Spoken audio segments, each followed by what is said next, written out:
जब हम कश्मीर के बारे में सोचते हैं, अक्सर दो तस्वीरें उभर के आती हैं। जन्नत जैसी खूबसूरती या खौफ, बंदूकें और बारूद। लेकिन इन दोनों तस्वीरों के बीच में एक और दुनिया है जो ना दिखाई देती है ना सुनाई जाती है। ये दुनिया है क्वेर कश्मीरीज की। ना मीडिया इनके बारे में ज्यादा बात करती है, ना ही फैमिलीज में इनका जिक्र होता है। मगर वो हैं, वो जिंदा हैं, वो रेजिस्ट करते हैं अपने होने से, अपने होने में। भारत के कई शहरों में क्वेयर मूवमेंट्स ने अपनी जगह बनाई है। Delhi pride, Bombay pride, queer cafes, drag shows.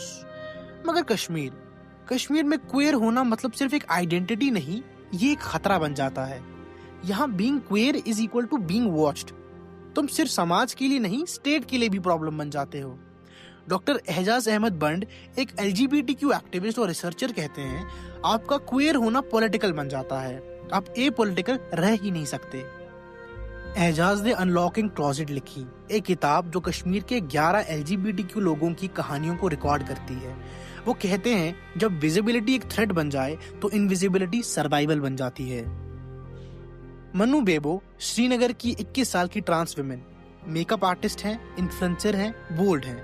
22,000 followers के साथ वो ओपनली ट्रांस हैं और प्राउड कश्मीरी हैं। मैं फ्री बर्ड हूँ, मनु कहती हैं, मैं जैसी हूँ वैसी ही दिखती हूँ। लोग क्या सोचते हैं मुझे फर्क नहीं पड़ता। लेकिन ये कॉन्फिडेंस किसी ने गिफ्ट नहीं किया। मन्नू ने हर दिन सोसाइटी से लड़कर ये बनाया है। रिलेटिव्स ने ठुकरा दिया, रिश्तेदार शर्मिंदगी में डूब गए और सोसाइटी ने उसे कभी फुल्ली एक्सेप्ट किया ही नहीं। फिर भी मन्नू जिंदा है। जिंदा होकर, विजिबल होकर वो एक रेवोल्यूशन बन गई हैं। पर अनफॉर्चुनेटली मन्नू जैसी विजिबिलिटी सबके पास नहीं होती। बहुत से क्वेयर लोग कश्मीर में छुप कर जीते हैं, क्योंकि विजिबिलिटी का मतलब होता है निशाना बनना।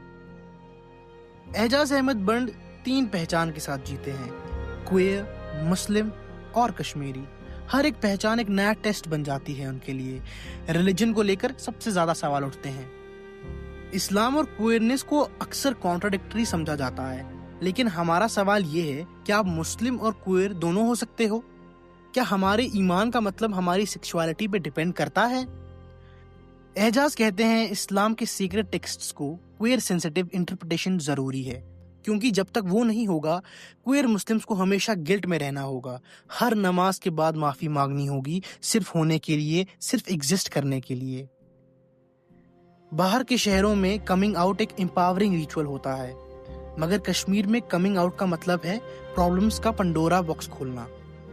एहजाज बोलते हैं यहाँ लोग इसलिए क्लोजेट में हैं क्योंकि क्लोजेट एक प्रोटेक्टिव शील्ड बन जाता है। विजिबिलिटी वहां होती है जहां सिक्योरिटी हो। कश्मीर में ना सरकार इंक्लूसिव है ना पॉलिसीज। जब स्टेट तुम्हें देखती है तुम एक थ्रेट बन जाते हो, to family, to culture, to nationalism. अब बात करते हैं एक टर्म की, पिंक वॉशिंग और होमो नेशनलिज्म।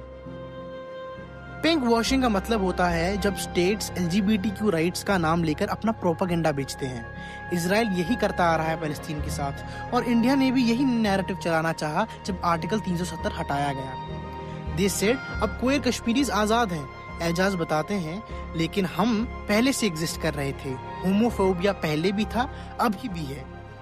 ऐसे रिजीम्स जब क्वेयर लोगों के नाम पर अपना एजेंडा पुश करते हैं, तब एक और टर्म सामने आता है, होमो नेशनलिज्म, जहां क्वेयर होने का मतलब होता है स्टेट के साथ अलाइन होना, उसके जुल्म पे खामोश रहना। और इस सिलसिले में सबसे कम दिखने वाली आवाज है क्वेयर कश्मीरी वुमेन की, क्योंकि वो सिर्फ होमोफोबिया के शिकार नहीं, मिसोजिनी के भी शिकार हैं। एहजाज कहते हैं सेफ स्पेसेस बनाए गए, लेकिन वुमेन की प्रेजेंस कम है, क्योंकि घर से निकलना, सेफ फील करना और अपनी सेक्सुअलिटी को एक्सेप्ट करना, ये सब और भी मुश्किल होता है एक वुमेन के लिए। क्वेयर होने का मतलब हर जेंडर के लिए अलग है, और वुमेन के लिए ये सबसे ज्यादा डेंजरस है। कश्मीर में क्वेयर कम्युनिटी दिखाई नहीं देती, लेकिन इसका मतलब ये नहीं है कि वो एग्जिस्ट नहीं करते।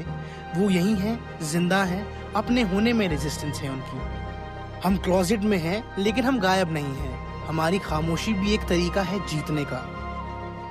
To be queer in Kashmir is to survive, love, resist, quietly but powerfully. Dedicated to all those who live their truth in silences. Thank you very much.